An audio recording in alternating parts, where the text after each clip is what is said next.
तो current geography में आपका स्वागत है। मैराथन क्लास, हालांकि मैराथन 2 घंटे की होती है, ठीक है।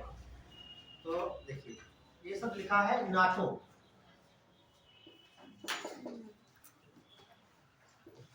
एंड फिनलैंड, दो बातें लिखी। फिनलैंड का संबंध नाटो से है उसे, तो वो जो नाटो है संगठन आपका है, ठीक है। ये आपको जानना क्या है, स्थापना कब इसकी हुई, ठीक, और किस संघ के तहत की गई, दो बातें, ठीक है। और इसमें टोटल कितने देश हैं, ठीक है। और लास्ट में 2 देश होते हैं वो आपको याद करना है ना। तो इसमें नाटो कितने सदस्य टोटल है, 31, ठीक है। आपने पुराना पढ़ा हुआ करें, उसमें 30 है, ठीक है। और ये लास्ट में आपका कौन सा है, फिनलैंड। तो पहले लिख लीजिए नाटो के बारे में कि बताते आपको नाटो। तो फुल फॉर्म क्या इसका होगा,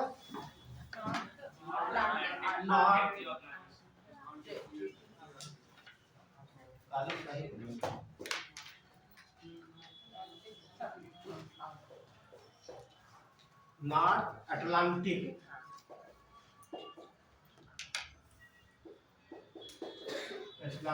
ट्रीटी ऑर्गेनाइजेशन,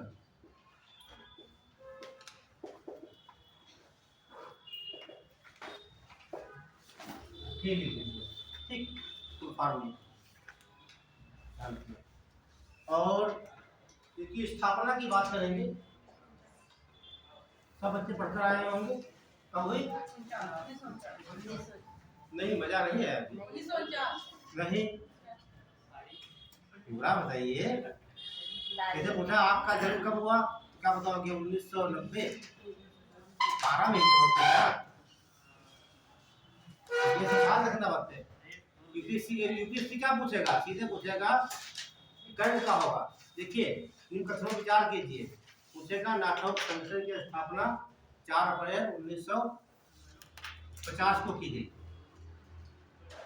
ये बात सही गलत है। अगला पूछेगा नाटो का नवीनतम राज्य बोलेगा या देश बोलेगा, राज्य फिनलैंड है, ठीक है। अब बोलेगा कि 1 से 2 से, जैसे आपको आरोप में देखा है, ठीक, हम हमेशा कथन करवाते थे, विचार, कितने विचार पूछ लिए। अब विचारों का इस समय आगे चलती है, उसमें विचारों में क्या तुक्का नहीं लगता है। जब तक 2 कॉन्सेप्ट क्लियर नहीं होंगे, 1 और 2, तब तक आप ABCD में आंसर नहीं दे सकते, ठीक। तो 4 अप्रैल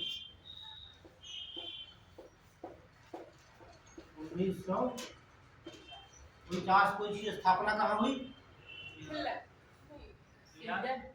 इसकी स्थापना हुई वाशिंगटन में, वाशिंगटन, लिख लीजिएगा लाइन, देखिए इसकी स्थापना 4 अप्रैल 1949 में वाशिंगटन में हुई। अब ये तो बताना नहीं वाशिंगटन कहाँ पड़ता है ना, बहुत सिंपल, अमेरिका की कैपिटल क्या है, वाशिंगटन DC है। और यहाँ नदी कौन सी होगी, से तो नहीं है, 2 नदियाँ, एक तो हडसन है, पोटोमैक है, हडसन न्यूयॉर्क में है, तो पोटोमैक ये होना चाहिए, है ना। ये सब लेकर करता हूँ। तो अगले लिखिए इसकी स्थापना वाशिंगटन में हुई, इसीलिए इसे का मतलब नाटो को, इसीलिए इसे वाशिंगटन संघ के नाम से भी जाना जाता है। ये ध्यान रखना, ये पूछ सकता है, ठीक है। इसीलिए इसे वाशिंगटन संघ के नाम से जाना जाता है।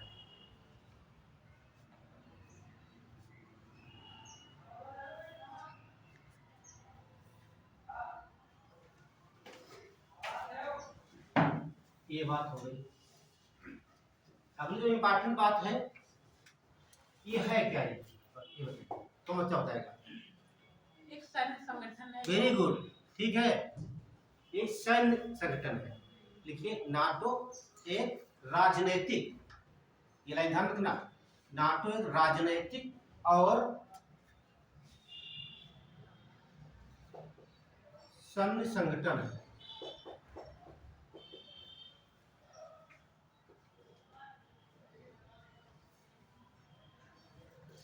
सैन्य ध्यान रखना, ठीक, सैन्य संगठन है।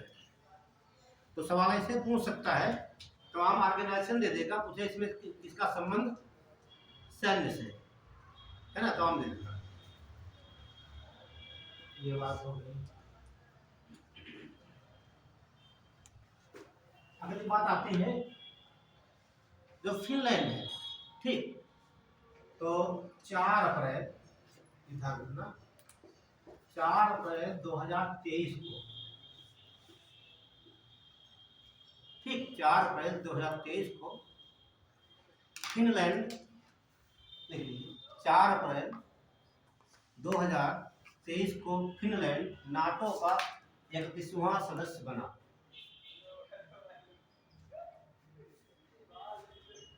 नाटो का 31वां सदस्य बना।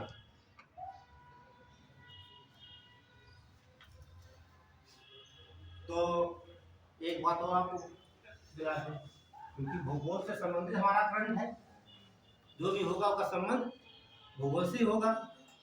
तो क्वेश्चन पूछना चाहेंगे कि क्या कोई ऐसा संगठन कोई एक है अंतर्राष्ट्रीय स्तर पर जिसमें आपका फिनलैंड है? ऐसा कोई प्रायद्वीप है?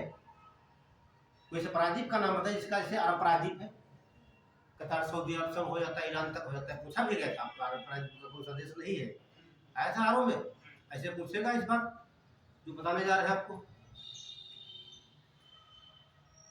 तो देखिए, एक है स्कैंडिनेवियन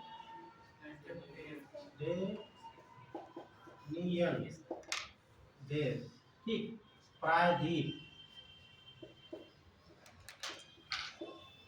ठीक, ये इसमें 3 देश आते हैं, ठीक, स्कैंडिनेवियन, ठीक। तो ये एक संगठन का नाम हो गया। इसमें कितने देश हैं लिख लीजिए। इस प्रायद्वीप में 3 देश आते हैं। ये आज चीज आपको मिल जाएगी, एटलस पढ़ेंगे तब आप आ जाइए। जो राष्ट्रीय एटलस है उसमें 4 मिलते हैं, कहीं कहीं डेनमार्क भी मिलता है, ठीक है, कहीं कहीं डेनमार्क आपको नहीं आता। तो इस प्रायद्वीप में आपको 3, एक तो आपका अपना होगा ही, कौन सा, फिनलैंड,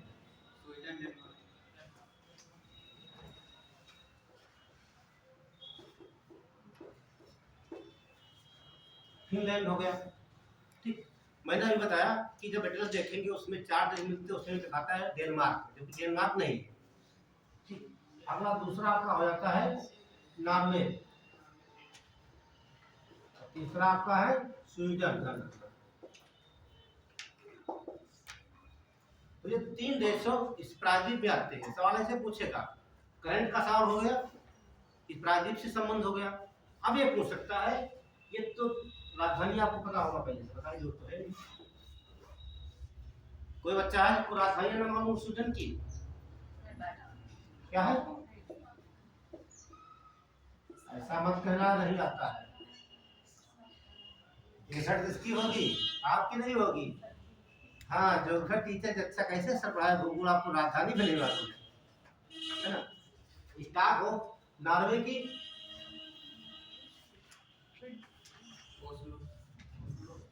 ओस्लो,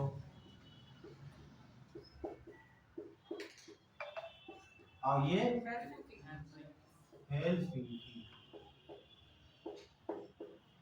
एक सवाल यहाँ बनता है, देखिए, ये जो देश आपके हैं दोनों, इनकी मुद्रा जो है क्रोन है। कैसी मुद्रा? क्रोन। इसकी मुद्रा आपकी यूरो है, यही दोनों में अंतर है। क्या लिख लेंगे? नॉर्वे स्वीडन की मुद्रा, ये भारत की मुद्रा क्या नाम है? रुपया, है ना। तो ये नॉर्वे की यूरो, यूरोप नहीं, यूरो है मुद्रा, हाँ यूरो, ध्यान ये लिखा है, ये बात ध्यान रखना, ठीक है। ये तमाम पॉइंट मिल गया आपको, ठीक है। नोट कर लिया। और जब आप पढ़ते हैं नोबेल अवार्ड, तो कुछ सम्मान शायद यहाँ से है, आपको पढ़ना। हाँ, जो भी पढ़ना है एक दिया जाता है, शांति का अलग दिया जाता है, बाकी सब ज्यादा हो जाएगा। नोट कर लिया। अब 2-3 जानकारी लिख लीजिए फिनलैंड के बारे में। तो इसे क्या बनाता है फिनलैंड को? अच्छा ये बताइए, फिनलैंड है ये सबसे नॉर्थ में है पड़ता है, सबसे उत्तर का दूसरा देश, पहले नॉर्वे है, उसके बाद में दूसरा आता है, सबसे उत्तर से सेकंड ये। ठीक, आप मैं भी देखते हैं इस प्रकार से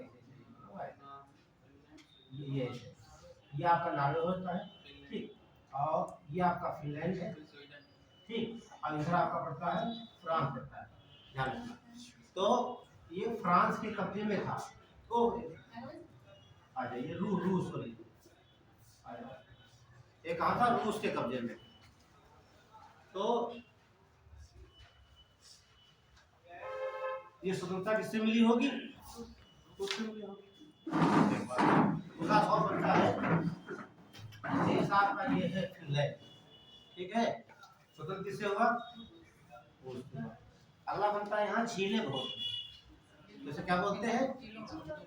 नहीं, झीलों का देश नहीं कहते हैं, 1000 झीलों का देश, लगभग 60,000 से ज्यादा झीलें यहाँ पे। लिख लीजिए, फिनलैंड को हजारों झीलों का देश कहा जाता है।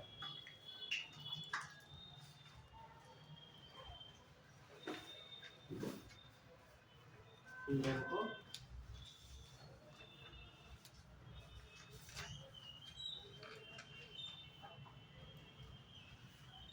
तो बच्चे बाद में है, मैंने क्यों बताया है कि जो नाटो संगठन है इसकी स्थापना 4 अप्रैल 1949 को हुई, वाशिंगटन में की गई, इसीलिए इसे वाशिंगटन संघ के नाम से भी जाना जाता है।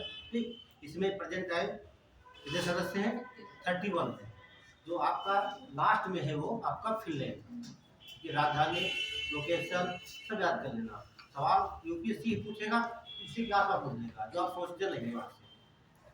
वनडन क्या पूछ लेगा? छोटे ज्ञान जो होते हैं काका गंगा वाले, वर्तमान में नाटो में सदस्यों की संख्या कितनी है, बस इतना ही पूछेगा वो, बाकी उसके बारे में पूछता है। ये पैटर्न रखना जाता है। तो आपका हो गया पूरा नाटो। और दूसरा बोलो जरा,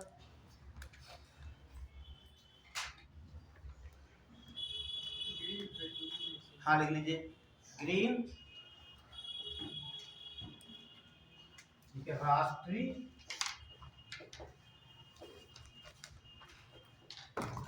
ग्रीन हाइड्रोजन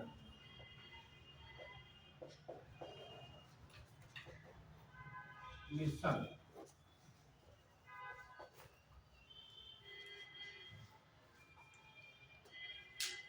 ये भी करंट का सवाल है, जहाँ सवाल जब एग्जाम में होगा, एक सवाल पूछेगा वहाँ कैसे भी आया है ना, एक सवाल यहाँ से पूछेगा, कैसे भी यूपीएससी पूछे या अपना लोक सेवा आयोग पूछे, एक सवाल कैसे भी रखा होगा, लेकिन आप कैसे कर लेते हैं वहां पर, ये आप पर डिपेंड करता है। ठीक, लिखा है ग्रीन हाइड्रोजन, इसका मतलब ये हो गया इससे ऊर्जा प्राप्त करते हैं। ठीक है, तो यहाँ बात कर रहा सीधे अच्छे ऊर्जा की बात कर रहा है, अच्छे ऊर्जा बहुत पूछा जाता है। ये है क्या?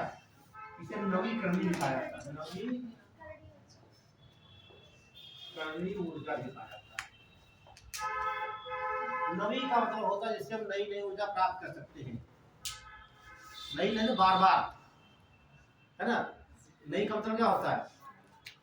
जैसे जब हम त्योहार आता है, हर बार नया कपड़ा बनवा लेते हैं, इसको कह दिया जाए आप एक ही कपड़ा पहनेंगे वही, तो क्या करेंगे आप? उसकी धुलाई नहीं करेंगे, धुलाई कर क्या होगा? कपड़ा खराब जाएगा। उसी प्रकार यहाँ सिस्टम है, ठीक है।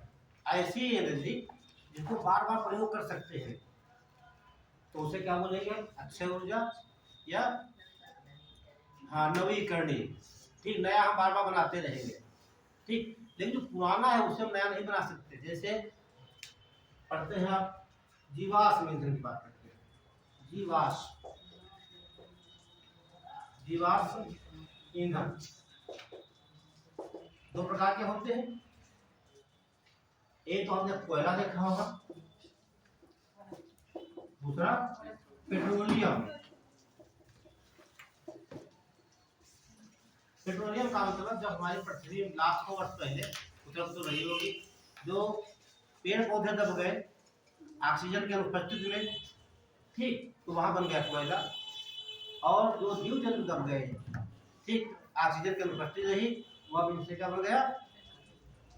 जैसे कोई क्षेत्र है, ये यहाँ पर कोई जानवर थी, ये वाले ये जानवर रहे होंगे, ये मिट्टी आकर यहाँ दबा कब गया, ऑक्सीजन नहीं पहुंची, ठीक, ये डिकम्पोज हुई है, ठीक। तो जितने एनिमल थे कहाँ बदल गए, पेट्रोलियम बदल गए। तो यहाँ से जो गैस निकलेगी कहाँ जाएगी, वो बाहर नहीं निकल पाएगी, ये तो बहुत मिट्टी मोटी हो गई ना ये, तो ये गैस कहाँ रहेगी। और ये भाई जानवर इतना बड़ा रहा होगा एनिमल पहले, तो कितना बचेगा, कितना बचेगा ये, बाकी तो खाली स्थान हो जाएगा ये, ठीक। तो ये बनी गैस, ये कौन सी गैस होती है, मीथेन गैस होती है। और जहाँ जहाँ तेल का निकाला जाता है, पहले पाइप डालते हैं, देखा होगा आप लोगों ने, तेल खुदाई करते हैं, तो एक पाइप डाल के वहाँ डालते हैं, बम धमाका करते हैं, यदि वहाँ से गैस का रिसाव जरा सा भी है तो कहा जाता है उस क्षेत्र में पेट्रोलियम है। पहले गैस, बाद में पेट्रोलियम, ठीक। इसीलिए क्या बोलते हैं, प्राकृतिक गैस कहा जाता है, प्रकृति ने बनाया है इसे, ठीक। तो हम बात कर रहे थे, इसका फोकस है अक्षय ऊर्जा। तो इसमें 3 लक्ष्य रखे गए हैं।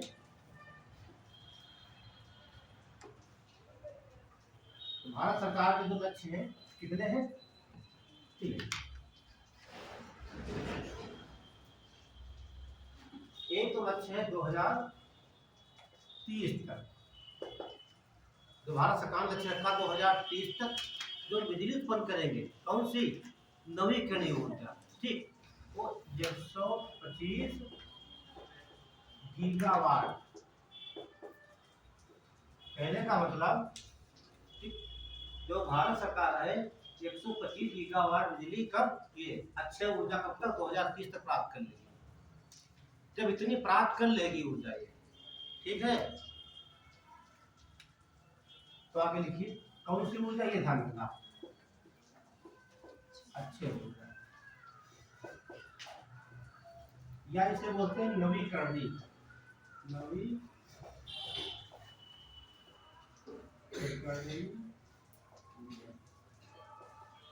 अच्छा एग्जाम्पल क्या है देख लेंगे यहाँ पर।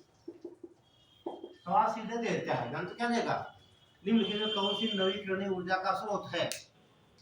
ये कोयला होता है, पेट्रोलियम होता है, ये जीवाश्म ईंधन देता है, ये सोलर दे देगा आपको, पन बिजली दे देगा, पवन ऊर्जा दे देगा, ठीक। ये सब क्या है, ये अच्छे ऊर्जा। एक लाइन लिखिए भैया, देखिए 2030, हाँ 2030 से लिखा, गड़बड़ है क्या, देखिए भारत सरकार ने 125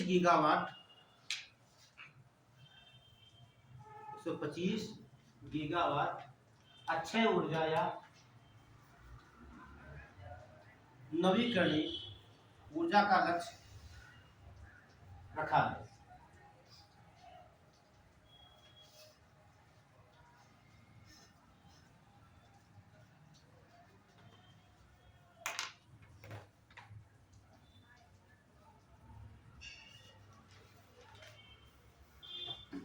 आगे लिख लीजिए,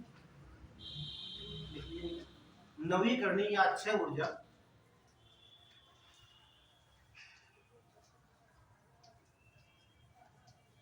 उन स्रोतों से प्राप्त होती है,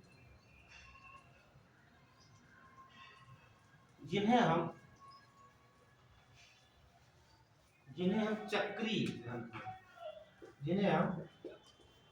चक्रीय रूप से बार बार प्रयोग कर सकते हैं, जिन्हें हम चक्रीय रूप से बार बार प्रयोग कर सकते हैं।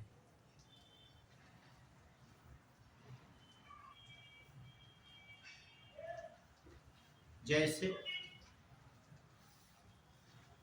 तो जैसे किसके लिखेंगे आप, अक्षय ऊर्जा या नवीकरणीय ऊर्जा। जैसे पवन ऊर्जा,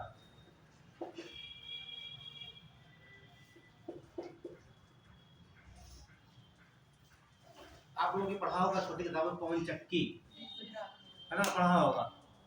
तो पवन चक्की में होता है कि पहाड़ी क्षेत्र होते हैं, यहाँ हवा कम चलती है पहाड़ी क्षेत्र में, ठीक है। होता क्या है, जैसे मान लीजिए पहाड़ी क्षेत्र ये है, तो यहाँ पर बड़ा सा खंभा लगा देता है, ठीक। यहाँ पर उसमें पंखे से लगा देते हैं इस प्रकार से, जब हवा चलती है तो पंखे क्या करते हैं, ये घूमते हैं, ठीक। जैसे आप मोटरसाइकिल पे चलिए, आप ये पंखा पकड़ लीजिए हाथ में, सामने कर लीजिए, देखिए पंखा कितनी तेज घूमता है ना। तो ऐसे घूमता है, यहाँ पर लगी होती है पुली, तो वो घूमते रहते हैं। यहाँ पर रखा होता आपका है मोटर रखा होता है, जब ये घूमेगा तो मोटर घूमेगा, मोटर घूमेगा तो बिजली जो उत्पन्न होती है उससे आपको, तो क्या कभी खत्म होने वाली है ये, अभी तो अच्छी ऊर्जा है ये, ठीक। तो तमिलनाडु वगैरह में बहुत का उत्पादन होता है, हाँ, जितने वो पहाड़ी क्षेत्र वहाँ पे, ठीक है। और ये ध्यान देना। अगली बात करते हैं ज्वारीय ऊर्जा। ज्वारीय ऊर्जा ये सब एग्जाम्पल है, पूछता है बहुत ज्यादा, क्योंकि इन्हीं पर फोकस है पूरे विश्व का, ठीक। ये नहीं करेंगे तो जीवन तो क्या, हाँ ज्वारी, जो अच्छा क्या लग रहा है,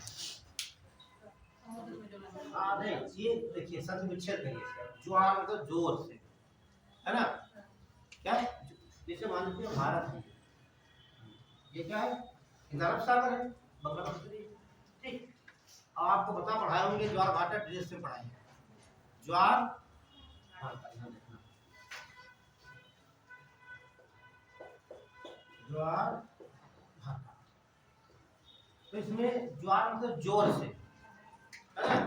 तो ज्वार भाटा कब आते हैं, देखिए पढ़े होंगे सूर्य के चंद्रमा के द्वारा घूमने के कारण पृथ्वी के, तो जो पानी यहाँ टकराता है जोर से, कहाँ से टकराएगा, जोर से टकराया, क्या हो गया, ज्वार हो गया। जितनी एनर्जी होती है पानी में टकराएगा, जब एनर्जी इसकी जीरो हो जाएगी, क्या हो जाएगी, जीरो हो जाएगी, तो क्या होगा, ये वापस आता है पानी अपने फिर समुद्र में, तो इसे भाटा कहा जाता है। ज्वार का मतलब जब पानी समुद्र से स्थल की तरफ भागता है, जोर से भागता है तो ज्वार कहेंगे, जब वापस आता है तो, जैसे हम किसी वस्तु को ऊपर फेंकते हैं तो ऊपर चली जाती है, जैसे यहाँ से मैंने कोई चीज फेंका तो ये कहाँ जाएगी, ऊपर तक, कब तक जाती रहेगी, जब तक इसका वेग जीरो नहीं होगा, है ना, जब तक वो चलती रहेगी ऊपर तक, जब तक इसका वेग शून्य नहीं होगा, जैसे शून्य इसका होगा फिर वापस चलना स्टार्ट हो जाएगी नीचे की तरफ। उसी प्रकार पानी यहाँ पे है, ठीक। जब लहर आई पानी चला गया जोर से ऊपर, जब पानी यहाँ चला गया तो यहाँ बने चैनल, ऐसे ऐसे पानी आया, मैंने चैनल से रोक लिया गया पानी, तो क्या पानी थोड़ा बहुत नहीं आता है, ठीक है, लाखों करोड़ों लीटर आ जाता पानी, यहाँ पे आ गए, पानी को रोक लिया गया, दीवारें बनी है। अब जब पानी यहाँ से वापस भी आएगा ना वो, तब पानी वापस धीरे धीरे छोड़ा जाता है, तो छोड़ा जाएगा, ऐसे वही सिस्टम पूरी लगी है, और यहाँ पर उत्पादन होता है। जैसे आप देखते हैं खंबात की खाड़ी में और गुजरात में ज्वारी सबसे ज्यादा उत्पन्न की जाती है, तो ये कभी खत्म होने वाली है, जब तक पृथ्वी हमारी रहेगी, जब तक सूर्य रहेंगे, तब तक चंद्रमा रहेंगे, तब तक ज्वारी ऊर्जा प्राप्त है। एक बार तो लागत लगती है, उसके बाद हमेशा, हाँ जैसे बोर्ड एक बार ले आइए, हमेशा पढ़िए, है ना, बस इंग डालते रहिए उसमें, उसी बताइए। तो पहला पवन ऊर्जा, दूसरा ज्वारी, तीसरा पन बिजली,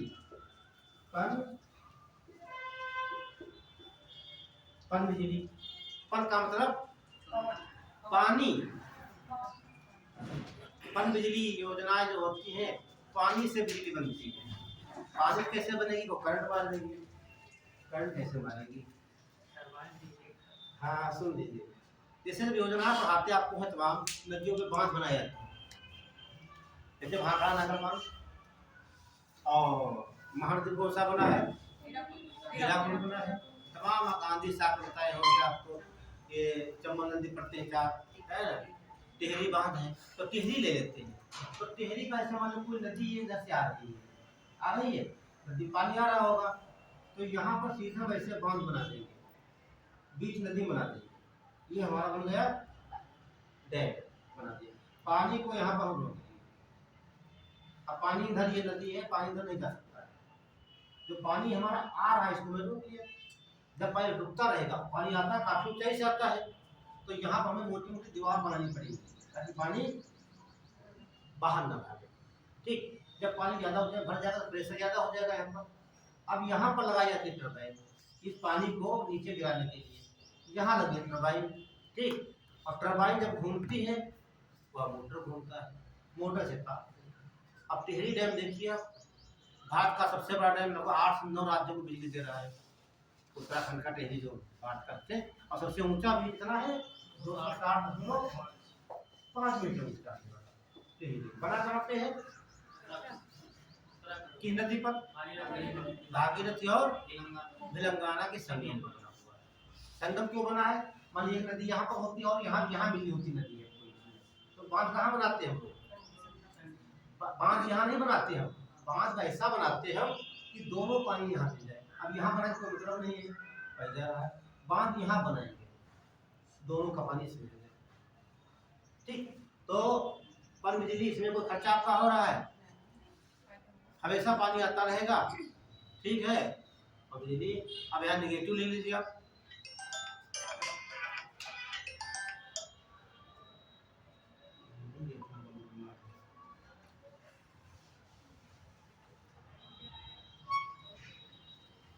जैसे तो पैसे ज्यादा पिघलेंगे, है ना, ये कुछ आपका होना चाहिए। यहाँ पर सब प्रदूषण ज्यादा बढ़ेगा, ग्लोबल वार्मिंग ज्यादा होगी, नदियों पानी बढ़ेगा घटेगा? बढ़ेगा। सब नदियां पानी लेकर कहाँ जाएंगी? समुद्र में जाएंगी। ठीक, तो पानी की मात्रा बढ़ेगी, तो पानी की मात्रा बढ़ेगी तो बिजली का तो है ना, ऐसा सोचना भी मत। ग्लोबल बढ़ने का मतलब क्या है? समुद्र का तल ऊपर बढ़ेगा, तो पता नहीं कितने देश डूब जाएंगे। अच्छा एग्जाम्पल देख लें, इंडोनेशिया क्या स्थिति है इस समय, अगला नोट करिए।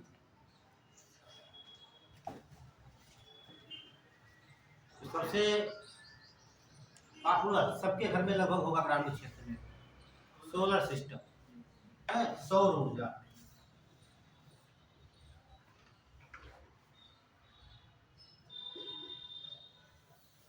और अभी हमारे प्रधानमंत्री जी ने बोला भी है, सोलर सिस्टम योजना लॉन्च किया है ना, हर घर में सोलर, तो बिजली की जरूरत नहीं है। हाँ, बार बार बिल क्यों दें हम? मैंने भी 2013 में पहले लगवाया था सर, 2013 में जब हम आए यहाँ अपने गांव में, तब पहले लगवाए थे उस समय। आज भी 2-3 टिफिन जलते हैं, मोबाइल चार्ज होता है, सबका पंखा चलता है। ठीक है, कितना खर्चा हुआ? 13-14 हजार रुपये लगे थे, अब भी काम कर रहा है। और केवल कितने? 75 वाट का है पैनल है, 75 एम्पियर की हमारी बैटरी है।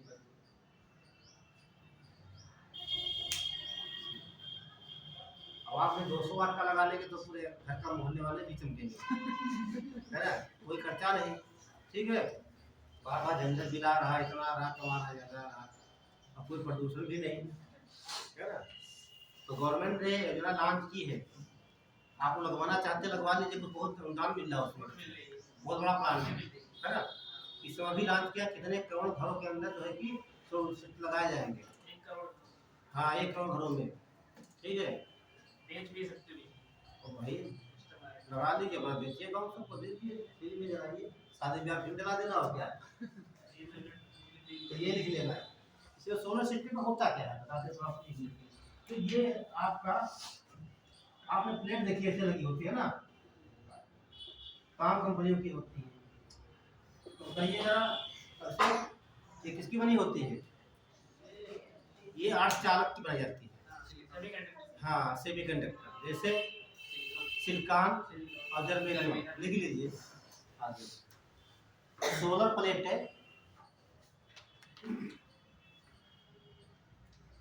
सेमीकंडक्टर, सेमीकंडक्टर या अर्धचालक,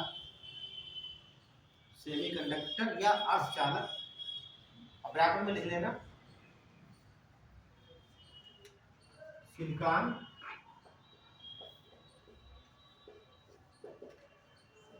तथा जर्मेनियम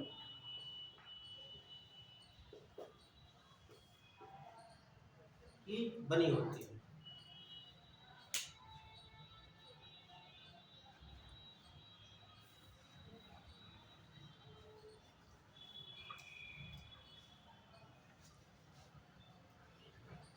इतने पॉइंट ध्यान रखना, तमाम चीज मैंने बता दिया है।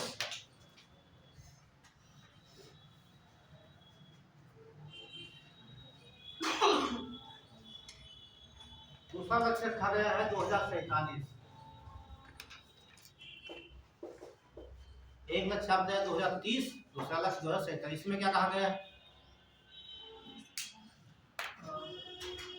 कार्बन नहीं, कार्बन को अलग अलग बता देते, आपको हिंट देते हैं।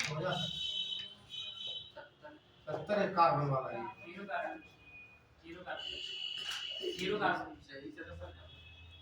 ये जीरो कार्बन है। यहाँ बताइए मुक्त हो जाएगा। किससे मुक्त हो जाएगा? कार्बन यहाँ कार्बन जीरो करेंगे, कार्बन जीरो, सब लोग जानते हैं। नहीं नहीं, सब लोग जानते हो। जब हम 2030 में 125 गीगावाट बिजली उत्पन्न कर लेंगे, है ना, सुन लो, 30 में आगे 17 साल हमें और मिल रहे हैं। अभी कितने मिल रहे हैं? 6 साल, क्योंकि चल रहा है। 6 साल में इतना हम प्राप्त कर लेंगे, अब 17 साल में कितना प्राप्त कर लेंगे, कोशिश करिए आप। ठीक, तो भी चल रहा है। लक्ष्य कितना रखा गया था? 2030 तक, 30 तक 125 गीगावाट बिजली उत्पन्न कर लेंगे। उसके बाद होगा क्या? ठीक, 30 और 17 साल में बहुत ऊर्जा प्राप्त कर लेंगे।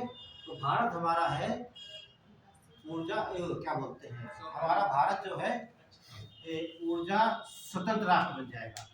मतलब इसका मतलब ये हुआ कि जो ऊर्जा हम प्राप्त करते हैं, आज बाहर से हम पेट्रोलियम मंगाते हैं, उसकी हमें कोई जरूरत नहीं रहेगी। 2047 तक हमारा भारत एक ऊर्जा मुक्त, स्वतंत्र ऊर्जा, सब मिलेगा, स्वतंत्र ऊर्जा राष्ट्र बन जाएगा।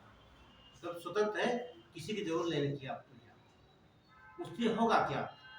गवर्नमेंट को, ठीक है, $1 बिलियन का जो मंगाता है वार्षिक तेल, वो हमारी बचत होगी। उसके अलावा 50 million metric ton greenhouse गैसें हैं, उनकी कमी आएगी प्रतिवर्ष। ये डाटा ध्यान रखना, ठीक, इतनी कमी आएगी। लिखिए यहाँ आगे 247 के आगे बोले, लिखिए भारत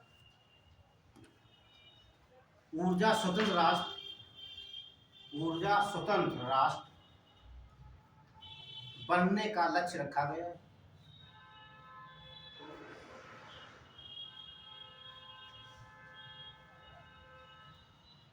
तो यही लाइन मिलेगी, भारत जो है कि स्वतंत्र ऊर्जा राष्ट्र बनने की घोषणा या कब तक लक्ष्य रखा गया है। ठीक, ये स्टेटमेंट दिए होंगे, ये पूछेगा, ये नहीं पूछेगा आपका इसमें क्या कहा गया है, ये पूछेगा, क्वेश्चन पूछेगा कितने समय के लिए कब तक लक्ष्य रखे गए, ये ध्यान रखना। और ये सवाल सब पूछे जाए कथन कारण करके आएंगे। तो अगला पॉइंट देख लीजिए। क्या लिखा आपने? भारत में संघ राज्य बनने का लक्ष्य। हाँ, लक्ष्य रखा कब तक? 2047 तक। ठीक, अगला पॉइंट कीजिए। जिससे प्रतिवर्ष ये 50 million metric ton greenhouse गैसों के उत्सर्जन में कमी आएगी।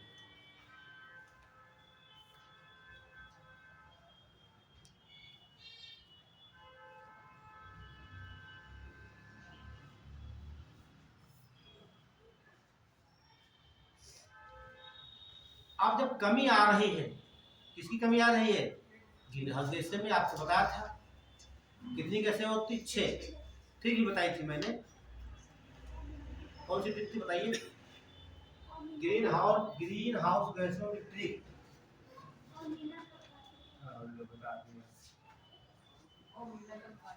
हाँ, वो देखो, वो मीना नाम तो नहीं यहाँ पे। अच्छा, वो मीना। क्या वो मीना? कल काजल लगाना है ना? काजल भाई, वो मीना बैठी हो, लगा के आ जाएगी, लेकिन है ना? कैसे निकाला? वो से आपको क्या बताए थे? O3 ओजोन बताए थे, माँ से मीथेन, ना से N2O। ठीक, नाइट्रस ऑक्साइड जिसे लाफिंग गैस कहते हैं। ये पूछा गया 2023 में। कब से? C chlorofluorocarbon. का से? Carbon dioxide. और जल से आप जानते हैं जलीय। ये 6 गैसें हैं ग्रीन हाउस गैसों की। ठीक कहा जाता है इन्हें। तो जब इनकी मात्रा कितनी कम हो रही है तो ऑटोमेटिक 2070 तक क्या हो जाएगा? भारत कार्बन मुक्त हो जाएगा। जब तक आप रिलेट लेकर पढ़ेंगे नहीं तब तक याद नहीं होगा, है ना? एक क्रम से पढ़िए। ठीक है, क्या कहा गया 2030 में? क्या होगा 47 में? अब उसका लाभ नुकसान कब होगा? 47 में देखने को मिलेगा। जब तक पता नहीं कितना परिवर्तन हो चुका होगा, कितने लोग पढ़ने वाले होंगे, कितने लोग नहीं बता रहे। तो हो गया आपका। तो इतनी कमी आएगी। ठीक, ये आपको लिखवाए थे बात। तो ये जैसे है ओजोन, मीथेन को प्राकृतिक गैस कहते हैं, गोबर गैस कहा जाता है, मार्स गैस भी कहा जाता है, और नाइट्रस ऑक्साइड और क्लोरोफ्लोरोकार्बन, कार्बन डाइऑक्साइड और जलवाष्प। इसमें सबसे ज्यादा मात्रा किसकी? जलवाष्प, है ना? अब डाल लीजिए 1970, 2070, ये 2000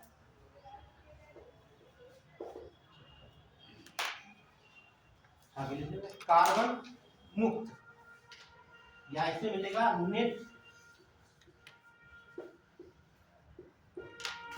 जीरो कार्बन उत्सर्जन 47 तक।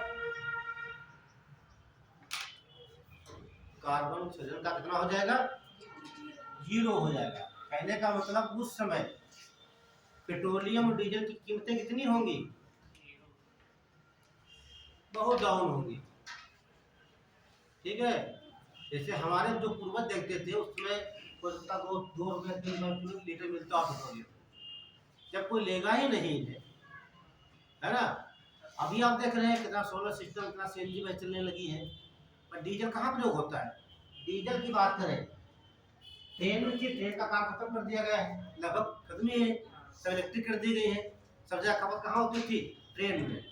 लगभग 20 से 30-40 लीटर प्रति घंटे भाग कीजिए, ट्रेनें चलती हैं, लाखों ट्रेन चलती है रोज, हरदम चला करती है। कितना प्रदूषण करती थी, काम खत्म हो गया। अब 2 जगह यूज हो रहा है, जो ट्रक और प्लस ट्रैक्टर।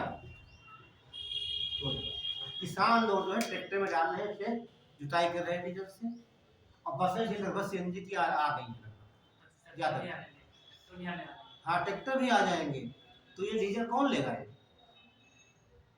है ना? कोई जरूरत नहीं पड़ेगी। तो आगे आने वाले समय इसीलिए कहा गया है नेट जीरो आने वाले समय, हम लोग सोच रहे थे आने वाली हमारी पीढ़ियां हैं वो कैसे जिंदा रहेंगी, है ना।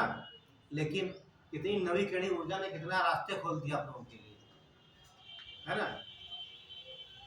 तो यही सब बातें लिखी जाती है मेंस एग्जाम में। तमाम देखिए मेंस में जब लिखना आप लोग, ठीक, वहाँ ऐसे कभी लिखना, रट के मत लिखना आप लोग।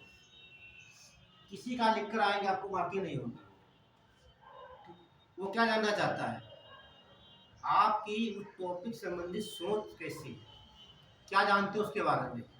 और जब लिखना, कोई भी क्वेश्चन लिखना, आईएएस का हो चाहे पीसीएस का हो, मेंस का, ठीक, कोई भी सब्जेक्ट हो, कोई भी, ठीक है, ऐसे नहीं लिखना उसको, ऐसे ऐसे नहीं लिखना आपको, ऐसे ऐसे।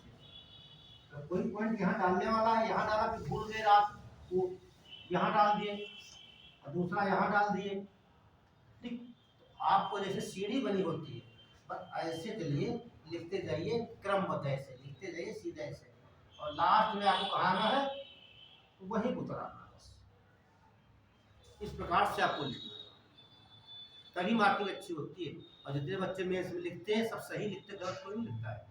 जितना आप प्री क्वालिफाइड करोगे आपको कितना नॉलेज होगा समझ लीजिए, अभी तो कुछ नहीं है, जितना आप प्री निकालोगे वो नॉलेज आपको होगा, ठीक। और जो प्री के बाद निकलता है वो वहाँ लिखेगा मेंस में गलत कुछ नहीं, सब सही लिखता है, लेकिन तरीका क्या है, कैसे वो चीज़ आप लिखते हैं।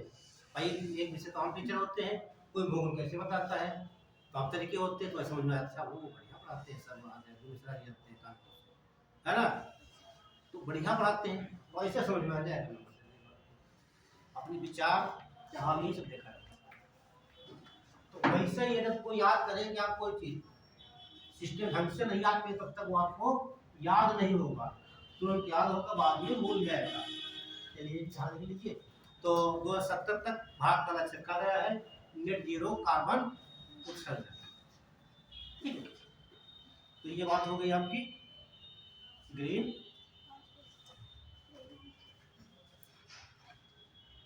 और एक लाइन लिखेंगे इसमें, इससे गवर्नमेंट का क्या फायदा होगा, ठीक, और जनता को फायदा होगा नहीं होगा, क्या होगा, लिखिए एक लाइन, 6 लाख लोगों को रोजगार प्राप्त होगा, 6 लाख लोगों को रोजगार प्राप्त होगा।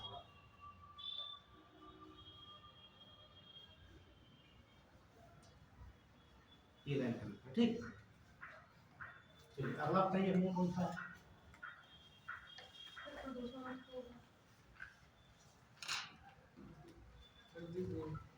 हाँ लिखिए, हल्दी बोर्ड लिख लीजिए, सब लोग परिचित होंगे, हल्दी बोर्ड। और ऐसा बच्चा जो हल्दी को नहीं जानता हो, एक सवाल पूछते, हल्दी घाटी का युद्ध हुआ था, कब हुआ था, 1506 सही है, किनके बीच में, अकबर और राणा पृथ्वीराज वो तो तराइन राणा सांगा, महाराणा प्रताप और अकबर। चलिए पढ़ना। तो देखिए सरकार ने हाल ही में जो है कि एक राष्ट्रीय हल्दी बोर्ड की स्थापना की है, ठीक है। तो 2-3 लिख लीजिए ना। भारत सरकार ने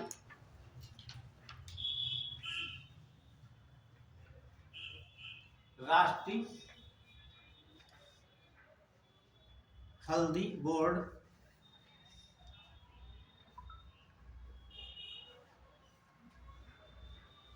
हल्दी बोर्ड की स्थापना, 2 पॉइंट लिख लीजिए यहाँ पर कि अब इसका संबंध करंट से तभी हम लेकर आए हैं। तमाम बोर्ड हैं, 4 बोर्ड है, काफी बोर्ड है, रबड़ बोर्ड है, उनकी चर्चा नहीं की गई, है ना। तो यहाँ देखिए आप पहले जानिए कि वनस्पति नाम क्या इसका है, लिख लीजिए, वनस्पति नाम है, वैज्ञानिक नाम हल्दी का,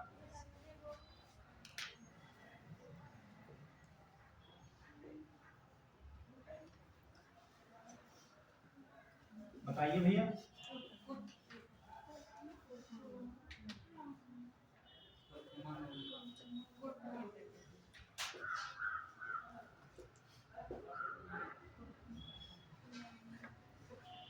ठीक, कई प्रजातियां इसकी हैं। वनस्पति के नाम लिख लीजिए। हाँ, वैज्ञानिक नाम कौन है? वनस्पति नाम को, जैसे मनुष्य का वैज्ञानिक नाम क्या है? होमो सेपियंस सेपियंस। वैज्ञानिक नाम खोजा था, कहो बोलोगे? जूलॉजिकल नाम। वनस्पति के नाम नहीं कहोगे। आ जाओ भैया, आ जाओ। कहाँ रह गए थे?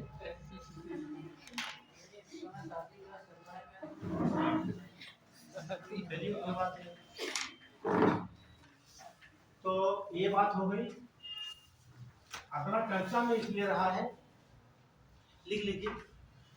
भारत, ये लाइन बहुत इंपॉर्टेंट है। भारत विश्व में हल्दी के उत्पादन,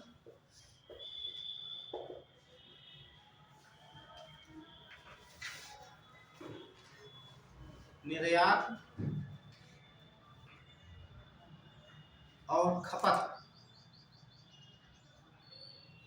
में प्रथम स्थान पर है, तीनों में। ठीक है,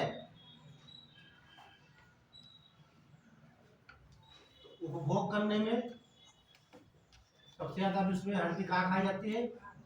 भारत में। और उत्पादन कहाँ होता है? भारत में। और निर्यात सबसे ज्यादा भारत से होता है। ठीक है, तो लिख लिया। तो ये ध्यान रखना, आपके उत्पादन, उपभोग और निर्यात तीनों में भारत पहले स्थान पर है। तो बात आती है, बताइए।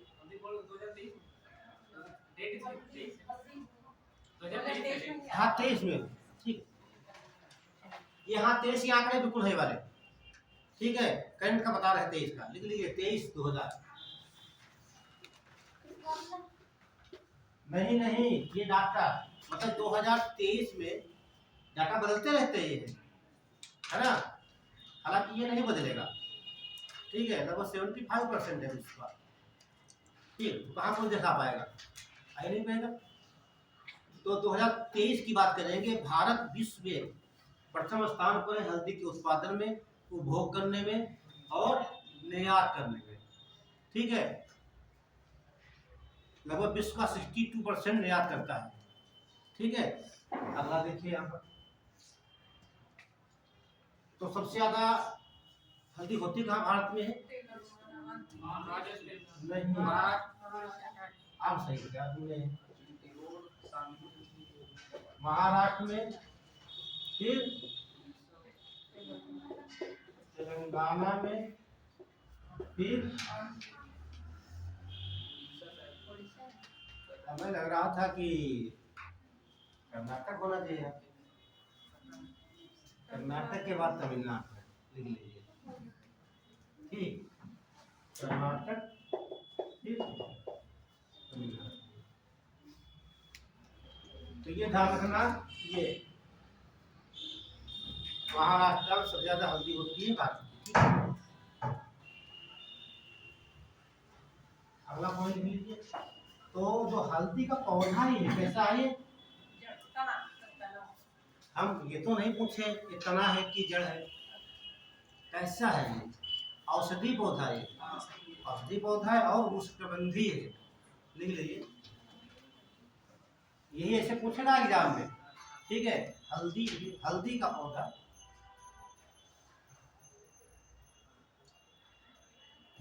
एक उष्णकटिबंधीय और औषधि पौधा है। औषधि, मेडिसिनल प्लांट आता है। जो लोग बॉटनी से गए होंगे, बीएससी वगैरह, बहुत प्रोसीजर से पढ़ा होगा। अब बात आती है, देखिए दो चीज होती है, एक पढ़ते हैं रूट, अगला पढ़ते हैं स्टेम। ये पूछा आता है, छोटे एग्जाम में आता है। ठीक है, यहाँ पूछेगा, कथन कांड पूछ लेगा। ठीक, जैसे देखिए, जब हम किसी फसल को उत्पन्न करते हैं, किसी अनाज को, दो कंडीशन में। या तो उसका बीज डालते हैं जमीन में, या क्या करते हैं, उस जो है कि उस पेड़ के काट के भाग को लगा देते हैं। जैसे कोई पेड़ ये वाला है, ये डाली, इसको काट के जो लगा दिया यहाँ पर जमीन में, तो पेड़ बन जाता है। दो ही कंडीशन, किसी तो है नहीं। या कोई पौधा बीज से बनेगा, या उसकी शाखा से बनेगा, है ना। जड़ तो है ही है पहले, इससे बना होगा ये। ठीक, ये समझे आप। कहने का मतलब जैसे कोई पौधा यहाँ पर लगा है, ये पौधा मान लीजिए हो गया, ये शाखा उसकी हो गई है, ये शाखा, तो पौधा बना होगा बीज से, है ना। कोई तो बीज रहा होगा पहले, बीज से बना, उसके बाद पौधा फिर बन सकता है, बीज से बन सकता है, या इस डाली को यहाँ से काट कर लगा दे जमीन में, पौधा बन जाए, है ना। यदि आप डाली को काट के लगा देते हैं, उससे पौधा बन जाता है, वो सब होते हैं स्टेम, तना। और एक और पहचान बताते हैं, जैसे मान लीजिए कोई हमारा स्टेम है, कोई ये पदार्थ ये है, ठीक, कोई वस्तु ये है, या ऐसे है, उसके ऊपर आपको छोटे छोटे आई दिखाई देती है, इसे आई कहा जाता है, आंखें। हाँ, जिनमें आंखें होती हैं, हर आंख से एक पौधा निकलेगा। जैसे मान लेते हैं, आलू मान लेते हैं, ठीक, ये आलू हो गया, तो इसको कितने भाग पर काट सकते हैं, जितनी आंखें उतने क्या बनेंगे, ये पौधे बन जाएंगे। ऐसे आप अगर देखते होंगे, मार्केट से लेकर आते हो, कितनी आंखें तो उसमें होती हैं। उसी प्रकार हल्दी आपकी हुई, हल्दी, और गन्ना देखते हैं, गन्ना फाड़ते हैं, जितने गन्ने के ये लगे होते हैं, इससे गन्ना होगा। यहाँ पर आँख, यहाँ पर आँख, यहाँ पर, तो गन्ना जब बोया जाता है, सर यहाँ से काट दिया, एक यहाँ से नहीं काटते, हो सकता है एक आँख के मर जाए, तो कम से कम 2 या 3 आँख जितना गन्ना काटते हैं, है ना। मान लीजिए तूने इतने काट लिया, मैंने ये वाला इतना, अब एक आँख मर गई, ये देखो गन्ना नहीं निकला। अब एक मर सकती, 2 मर सकती, 3 नहीं मर सकती है, कोई ना कोई गन्ना तो नहीं पाएगा। तो गन्ना क्या हो गया आपका, हल्दी क्या हो गई, और आलू क्या हो गया, तो ये मटर लिख लीजिए, मैं मटर बता रहे हैं। क्या बता रहे थे, हल्दी। हल्दी एक प्रकार का तना है।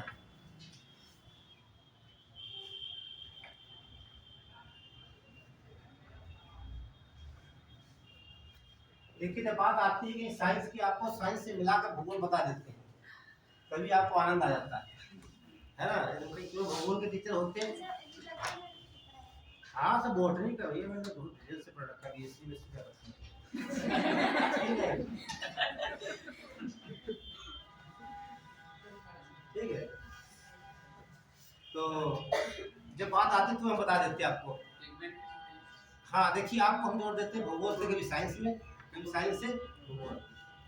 पर्यावरण सब बच्चे ने क्लास किया होगा, इतना बढ़िया बता दिए है, ठीक। हाँ, सब ध्यान रखना तुम। अगला बताइए भैया। सर, इसमें पिगमेंट पाया जाता है। हाँ हाँ, पिगमेंट होता है। इतने देखिए आपको दिखाई देते हैं, फल आपको दिखाई देते हैं, वो उसमें पिगमेंट के ही कारण होते हैं। विज्ञान की भाषा पिगमेंट ही कहा जाता है, ठीक। वैसे कहते हैं रंग, कहते हैं रंग नहीं हो जाता है, कृत्रिम रंग कहा जाता है, वर्णक कहा जाता है।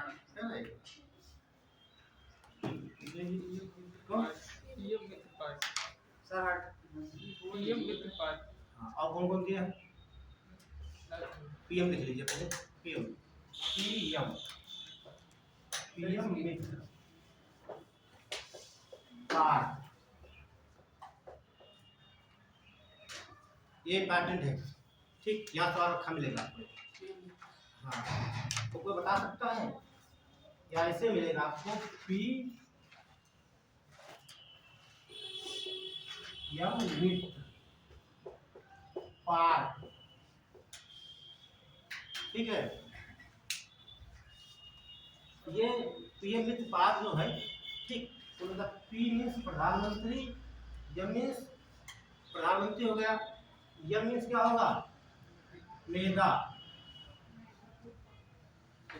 ये वाला मेगा, आई से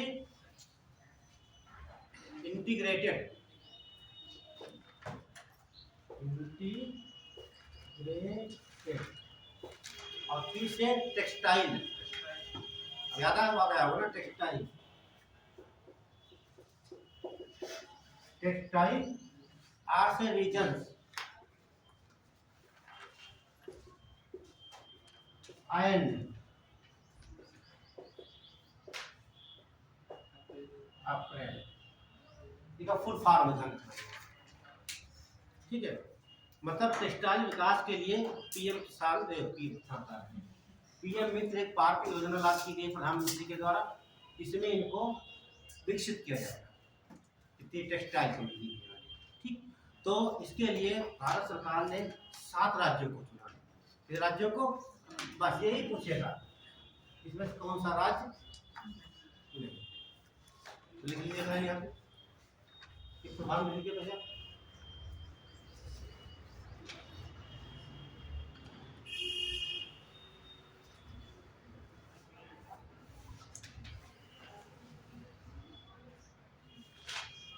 चलिए हो गया, तो लिखिए, ठीक है। पीएम मित्र पार्क भारत के 7 राज्यों में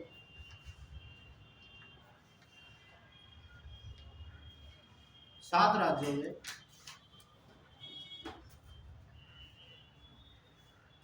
लागू किया गया है, 7 राज्यों में।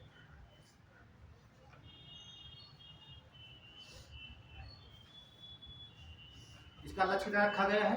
2027-28, आगे लक्ष्य 2027-28।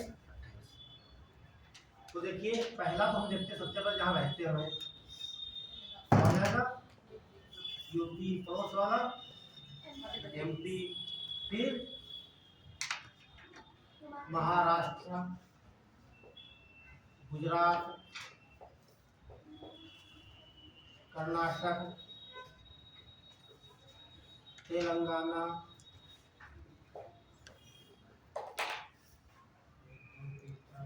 और लास्ट आपका हो जाएगा तमिलनाडु। ये 7 राज्य याद रखना,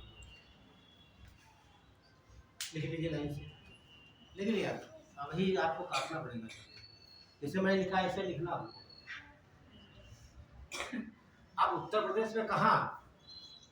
उत्तर प्रदेश में नोएडा। हाँ देखो सही बता दिया, कहाँ लिखेंगे हो? लखनऊ, ठीक है।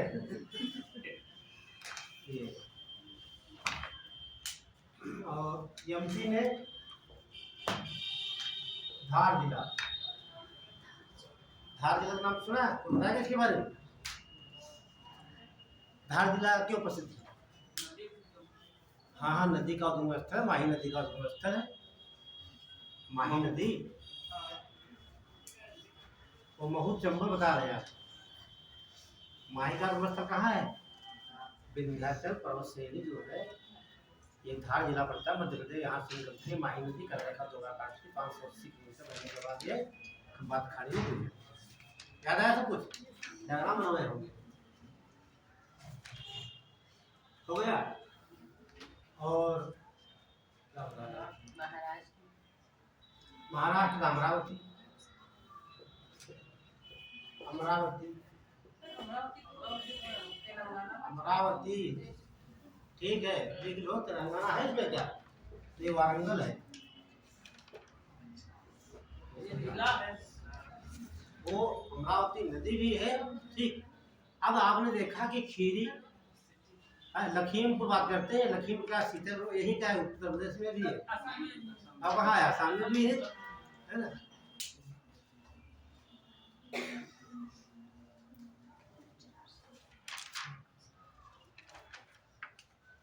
तो अमरावती नदी भी है ना? गुजरात का नवासारी, नवा, ये तो जिले के नाम है भैया। कर्नाटक का कोलाबुरागी,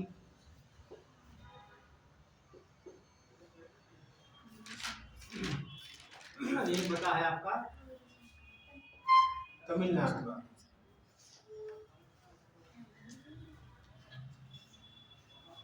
वसुंधरा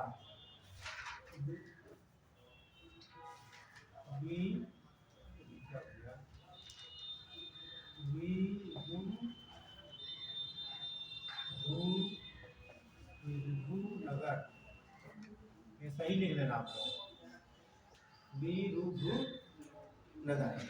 ये ध्यान रखना, यहाँ से सवाल ठीक एक मिलना चाहिए आपको एकदम।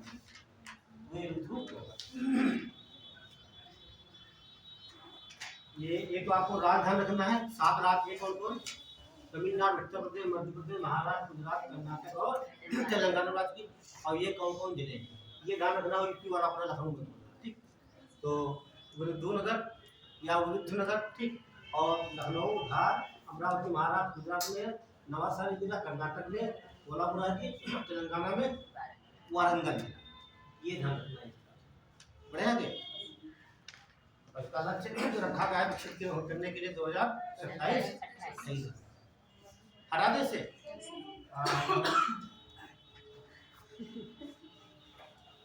मुझे 10 मिनट आधा घंटा है पढ़ने, तो ग्राफ तो भर गई। चलिए हटा दे से हम लास्ट बता है, डाल लीजिए आप।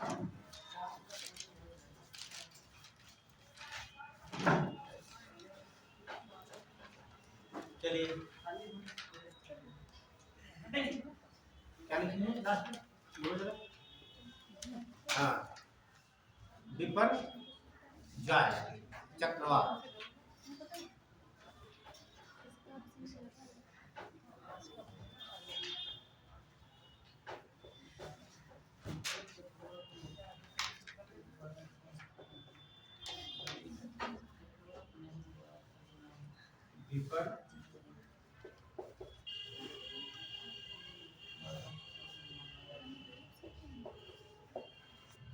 विपर्जय, ठीक, विपर्जय। तो ये सातों राज्य ध्यान रखना, और जिले जो ध्यान रखना, जो लोग यूपीएससी एग्जाम देंगे वो जो ध्यान देंगे हर राज्य का। और जो देने वाले हैं यूपी से पूछने का राज्यों से क्या पूछ सकता है, कहाँ विकसित किया जा रहा है। जब ये होगा कानपुर जवाब ऑप्शन देगा, इसमें कानपुर बहुत आगे टेक्सटाइल के लिए कानपुर देगा, और उन्नाव, ठीक, कानपुर, उन्नाव, नोएडा जरूर देगा ये, ठीक। तो विपर्जय चक्रवात, पहले तो चक्रवात होते क्या हैं, ठीक। तो कोई बच्चा बता चक्रवात क्या होते हैं? हवा घूमती है। चलिए मानते हैं। देखिए ये तो हाई प्रेशर जो हवाएं होती है पवने कहाँ चलेंगी, high pressure to low pressure.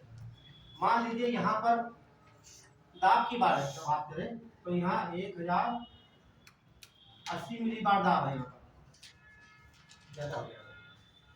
यहाँ पर मान लेते हैं 980 मिली बार दाब है। ये कोई क्षेत्र है आपका, ये वाला है ना, ये वाला। दूसरा क्षेत्र ये है, यहाँ पर आपका 960 मिली बार है, ये दाब है यहाँ पर। तो हवा की गति कैसी होगी, मंद होगी कि तेज होगी? क्यों? हाँ, दोनों का डिफरेंस कम है ना। जैसे पानी हम यहाँ पर डालेंगे तो धीरे धीरे बहेगा। अब ये मेज को ऐसे खड़ा कर दें, है ना, ऐसे ऐसे उठा डाल दे, पानी कितने भागेगा, क्योंकि ढाल का अंतर ज्यादा हो गया। पहले क्या है, कब ढाल बिल्कुल नहीं होगा तो पानी कहीं कहीं नहीं भागेगा, रुक जाएगा। तो यहाँ पर देखिए, अब ये मान लेते हैं 960, ये आपका हो जाए 330 मिली बार। तो हवा कैसे भागेगी, बहुत तेजी से। तो कहने का मतलब जब वायु दाब का अंतर ज्यादा होगा तभी पौने तेज चलती है, उससे क्या बोलते हैं हम लोग, चक्रवात। अब होता क्या है, जैसे मान लीजिए हवा यहाँ से तेज चली है, ठीक, जैसे अंतर ज्यादा होगा दाब का तो हवाएं तेज चलेगी, तो हवा यहाँ हवा तेज निकलेगी, यहाँ से समझ रहा हमारी बात। जब निकलेगी तो ये स्थान खाली हो जाएगा, नहीं खाली होगा पूरा। इसको भरने के लिए हवाएं कहाँ से आएंगी, चारों ये तो है नहीं केवल इधर से केवल आएगी, चारों ओर से। इस स्थान को छोड़ दें इधर जा रही हो तो ऐसे जा ही रही है, इसको छोड़ करके भरने के लिए आएंगे। देखो ये बन गया, तो जब आएंगे तो यहाँ प्रेशर कैसा होगा, यहाँ प्रेशर कम होगा भाई, तो हवा चली जाएगी तो प्रेशर क्या हो जाएगा, यहाँ पर बन जाएगा आपका लो प्रेशर। हवा चलती कहाँ है, हाई प्रेशर से, तो बाहर क्या हो जाएगा आपका हाई प्रेशर। कहने का मतलब ये कोई स्थान है यहाँ पर बन जाता है आपका लो प्रेशर। लो प्रेशर का मतलब क्या होगा, यहाँ पर टेम्परेचर हाई, तो ताप ज्यादा होगा, समझना, समझ गए आप। जब यहाँ पर ताप ज्यादा होगा, ताप करने मतलब टेम्परेचर ज्यादा होगा, तो हवा क्या होगी, गर्म होगी। गर्म हो कहाँ चली जाएगी, वो ऊपर उड़ जाएगी, तो दाब यहाँ क्या हो जाएगा, कब हो जाएगा। तो यहाँ लो प्रेशर बन गया, ठीक। तो लो प्रेशर की बेल्टें बन जाएंगी, ध्यान से देखिए, ये क्या बन गई, लो प्रेशर की बेल्टें। यहाँ तो लो प्रेशर है, यहाँ क्या होगा, हाई प्रेशर होगा, ठीक। इस प्रकार से चलती है।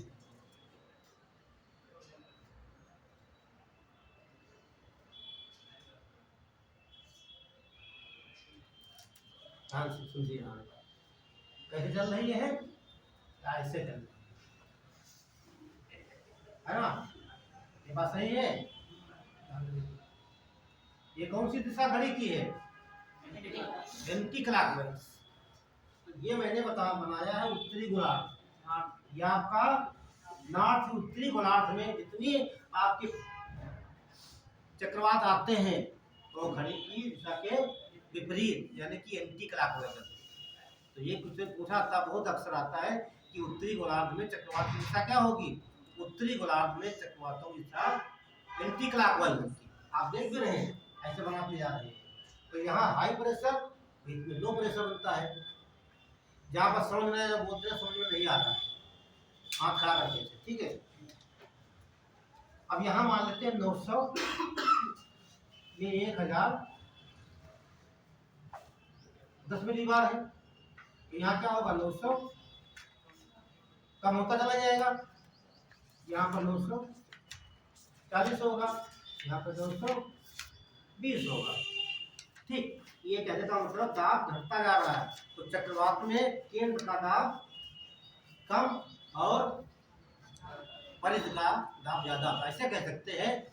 बाहर से अंदर की ओर जाने पर दाब घटता जाता है, और जब अंदर से बाहर की ओर दाब बढ़ता जाता है।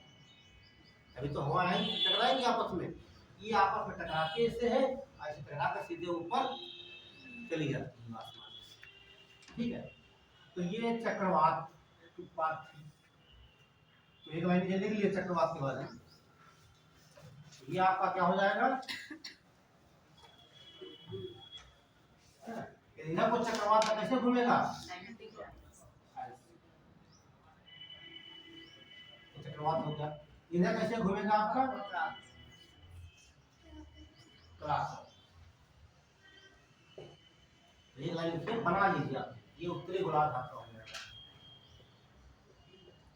उत्तरी गोलार्ध, ये दक्षिण गोलार्ध।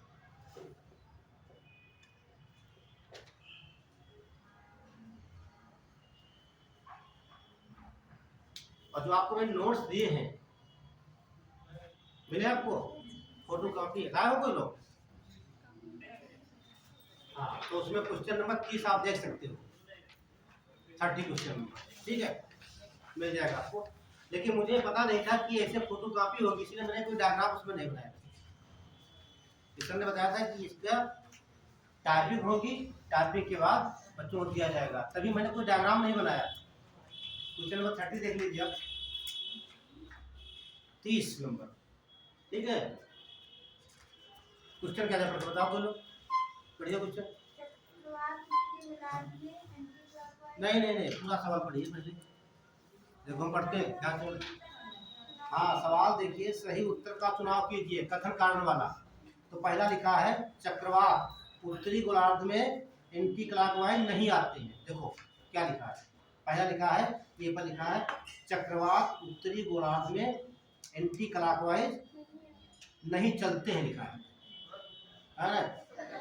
देखो आप पूरा क्वेश्चन नहीं पढ़ते हो एग्जाम में, आपने देखा चक्रवात एंटी क्लॉक वाइज सही है, आगे इसमें क्या लिखा है हाँ नहीं, बी कह रहा है चक्रवात के केंद्र से, हाँ चक्रवात के केंद्र में उच्च वायु दाब होता है। तीसरा कह रहा है प्रचक्रवात का आकार ठीक चक्रवात के अपेक्षा 75 गुना बड़ा होता है। ठीक 3 ऑप्शन दिए हैं। अगला कह रहा है इसमें सही कौन है, केवल 3 सही है, केवल 2 3 सही है, केवल 1 2 सही है, केवल 1 2 3 सही है। तो इसमें केवल तीसरा वाला सही है, दोनों वाले गलत है। ठीक भी लगा हुआ है। ठीक और नीचे उसके बारे में 5 में लिख भी दी, उसके नीचे पूरा पेज जो लिखा है क्वेश्चन के बाद। ठीक 80 क्वेश्चन बनाने हमको आपको 18 क्वेश्चन मिल चुके बना के दे देंगे, उस सब लिख लेना, सारा आपको ज्योग्राफी उसी में पूरी। एक क्वेश्चन है और उसके लिए जितने क्वेश्चन बनेंगे सब उसमें दिया हुआ है, ये क्वेश्चन और नीचे उसके बाद सब कुछ लिखा हुआ है। डायग्राम इसलिए मैंने नहीं बनाया, वो टाइप करता बनाता कैसे डायग्राम, इसीलिए मैंने डायग्राम नहीं बनाया। हाँ डायग्राम अब पता चल गया हमें, अगला क्वेश्चन जो होगा डायग्राम से होगा उसमें। ये सवाल बहुत नोट करिएगा, ठीक है। देखिए डायग्राम से हमेशा डायग्राम से पढ़ोगे कभी भूलेगा आपको नहीं है। गोल गोल बन गया ऊपर ऐसे जा रहा है, ऐसे उसके लिए ये तो यहाँ पर हाई तापमान हाई उच्च टेम्परेचर होगा, यहाँ पर भूमध्य रेखा, यहाँ पर इस प्रकार से एप्पल होंगी, जहाँ पर दो सकटबंदी एरिया है तो वहाँ पर तो लो प्रेशर हाई प्रेशर का कैसे क्लियर होगा, कैसे चक्रवात वहाँ क्लियर। अच्छा जी वहाँ पर तापमान पहले से ही कम है तो वहाँ पर कैसे मर जाएगा, वहाँ कैसे आइए बता नोट कर लीजिए, अभी क्या लगा 5 मिनट बाकी लिखिए वाला ही छूट जाएगा। लिखिए देखो उत्तरी गोलार्ध में चक्रवात एंटी क्लॉकवाइज और दक्षिण गोलार्ध में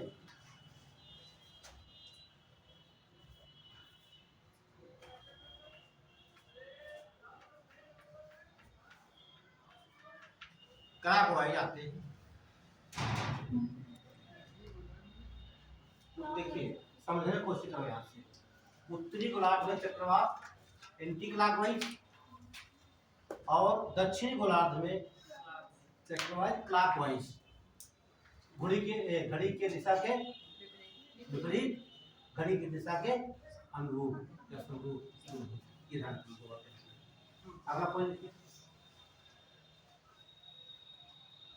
देखिए चक्रवात में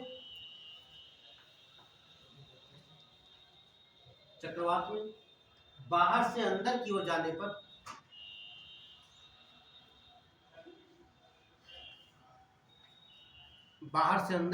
पर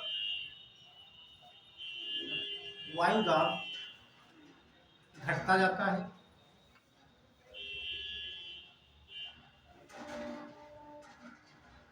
अगला पॉइंट देखिए चक्रवात के केंद्र में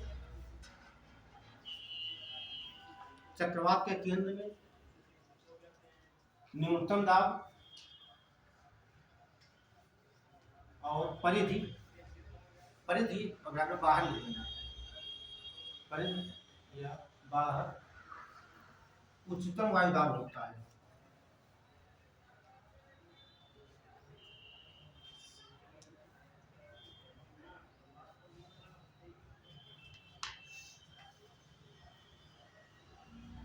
देखिए 6 जून 2023 को अरब सागर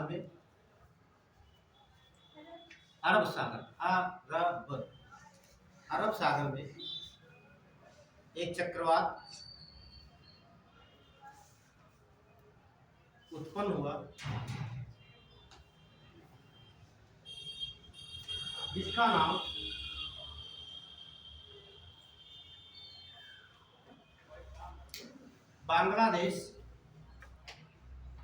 नाम बांग्लादेश सरकार के द्वारा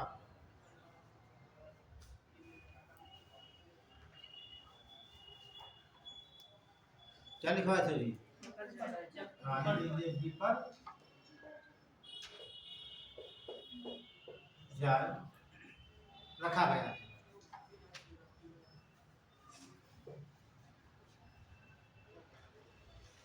देखिए विपर जाय का अर्थ, ये कौन शब्द है? ये बंगाली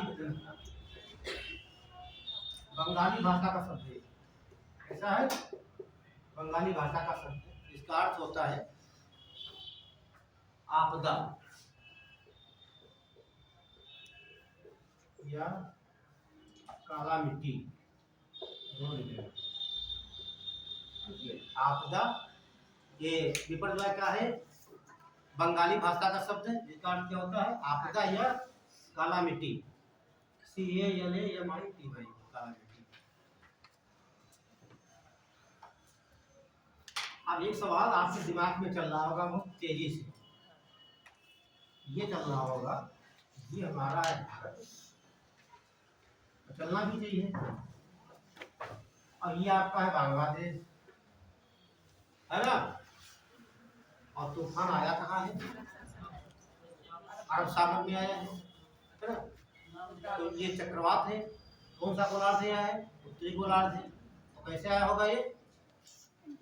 एंटीक्लॉकवाइज ऐसे आया होगा, है ना? तो कहाँ टकराएगा? और जब यहाँ आते हैं, ठीक, ये भी उत्तरी गोलार्ध है, टकराते हैं ऐसे ना, सही तो है? एंटीक्लॉकवाइज ये टकराते हैं उड़ीसा में। तो आप देखा होगा जब कोई चक्रवात बंगाल खाड़ी में आता है तो ज्यादा नुकसान किसको होता है?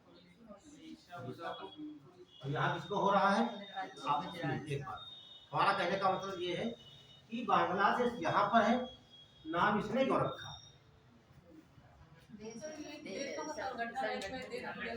हाँ हाँ, सुन लीजिए, इसका जिससे मैं यहाँ जो देश है, यहाँ के लगाकर तुम्हारा ये, ठीक, यहाँ के 13 देश हैं। कितने हैं? ये परंपरा 2004 से स्टार्ट होती है, ये क्रम वाइज, ठीक। जो भी इस बार आया है देश में बांग्लादेश नाम रखा है, अगला जो आएगा वो भारत रखेगा, ठीक, अगला जो आएगा कौन रखेगा, ये क्रम से चलता है। तो आपको 13 देशों के नाम याद रखने, ये ठीक, इसे पूछ सकता है यूपीएससी में, ठीक, इनमें से कौन सा ऐसा देश है जो किसी चक्रवात से संबंधित नहीं है या उसका नामकरण नहीं कर सकता है, ठीक है। तो अगला पढ़ लीजिए भैया। अब चक्रवात यहाँ कहीं भी आए, यहाँ पर आएगा हिंद महासागर, यहाँ कहीं आएगा, ठीक, अब भारत ही रखेगा। अब आया चक्रवात कहाँ है? अरब सागर में, बांग्लादेश यहाँ है, नाम किसने रखा? ठीक, लिखिए अगला पॉइंट।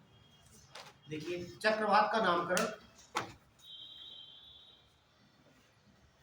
2004 से प्रारंभ होता है।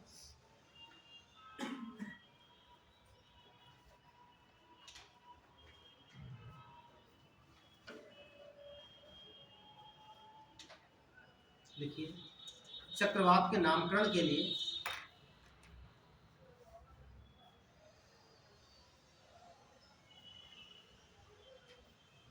तेरह देश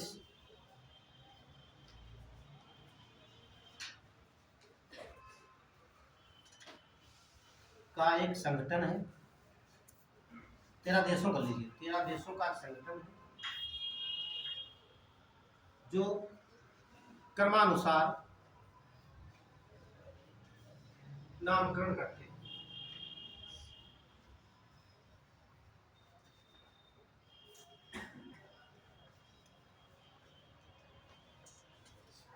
तो लिख लीजिए, तो कहाँ स्टार्ट करेंगे? भारत से स्टार्ट कर लेते हैं। भारत हो जाएगा, उसका पड़ोसी क्या है? पाकिस्तान हो जाएगा, उसका पड़ोसी क्या है? बांग्लादेश। अच्छा, ये सिस्टम ढंग से पढ़ोगे तभी याद रहेगा। भारत का पड़ोसी बांग्लादेश, उसका पड़ोसी बांग्लादेश, तो दूसरा भारत से यहाँ क्या आ जाएगा आपका? श्रीलंका। उसके बाद देखेंगे थाईलैंड आ जाएगा, फिर देखेंगे अरब सागर में मालदीव मिलेगा आपको, मालदीव।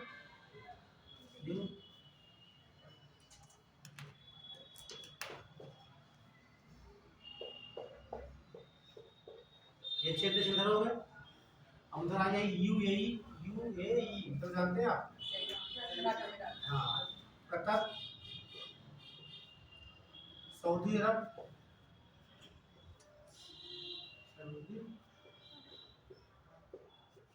सऊदी अरब, कतर और तुम्हारा यमन या और ओमान, ईरान,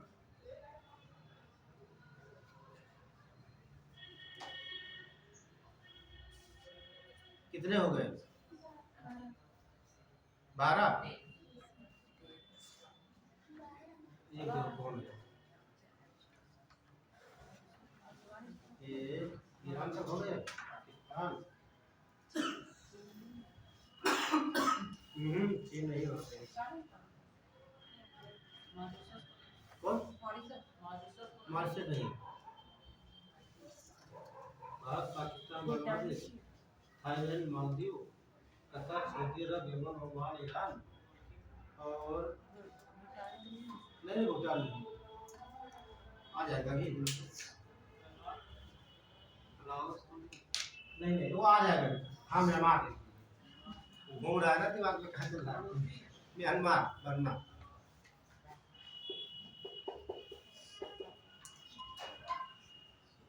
ठीक, ये ध्यान रखना, ये 13 देश। आगे दिन नोट करके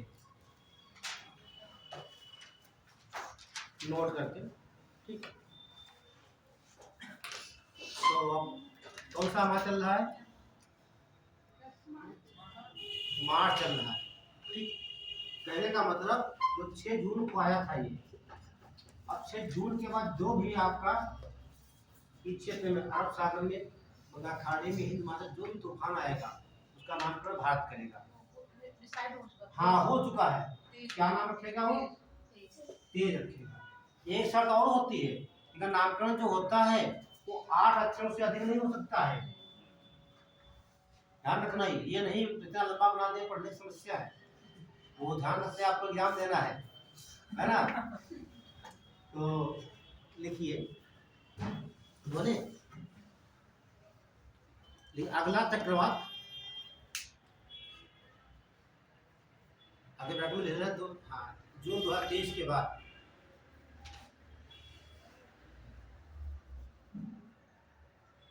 बंद। अगला चक्रवात का नामकरण भारत के द्वारा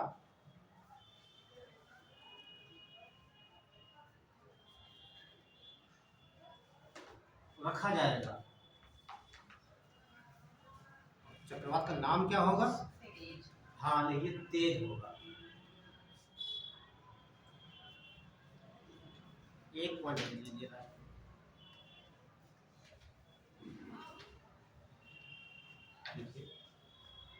चक्रवात का नामकरण 8 अक्षरों से अधिक लंबा नहीं होना चाहिए।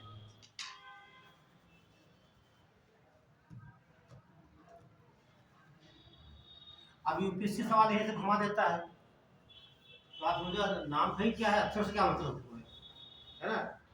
जब जिसकी बारी आएगी, हर देश के स्थानीय नाम होते हैं, लेकिन ये ध्यान रखना कि उसका नाम जो होगा 8 अक्षरों से अधिक नहीं होगा, छोटा ही होगा। हाँ बताइए। हमको कैसे पता चलेगा कि नंबर भारत का ही है?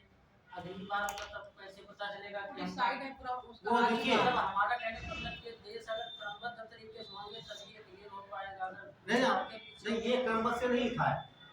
वो आ चुका है, सुनिए, वो आपको अलग से पढ़ना पड़ेगा कि जैसे मान लीजिए इस बार इसने दिया है बांग्लादेश में, हो गया है, अब अगला आएगा ये, ठीक।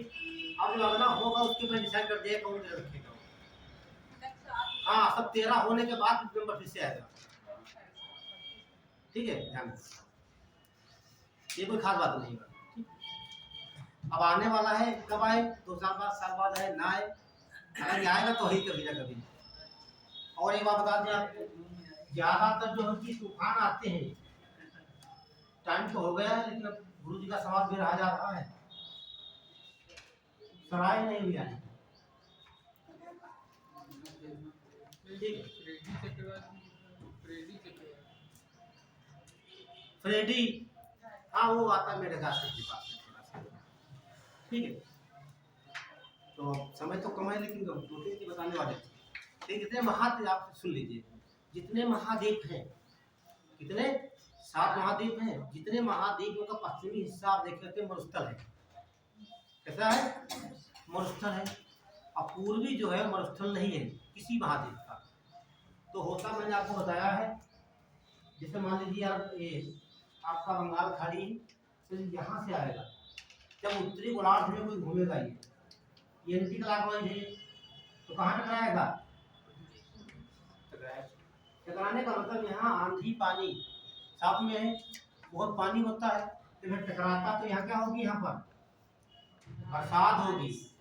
और जब तक स्पीड कम नहीं होती तब तक ये किसी स्थल भाग से टकराता नहीं। यहाँ टकराया तो स्पीड कम हो जाती, और ये चलता रहता, धीरे धीरे धीरे आता है, तो यहाँ तक ये समाप्त हो जाता है। इसीलिए इसमें पश्चिमी महाद्वीप के भाग है वो मरुस्थल है, कोई देख लीजिए आप। ठीक, और पूर्वी जो है मरुस्थल है, यही कारण इसका है। और जब देखेंगे दक्षिण गोलार्ध में इसमें उल्टा हो जाता है, एंटी क्लॉकवाइज हो जाएगा। चलिए यहीं पर रोकते हैं, फिर हम फिर बंद कर दीजिए। आप लोग लाइट जला दीजिए अंदर से।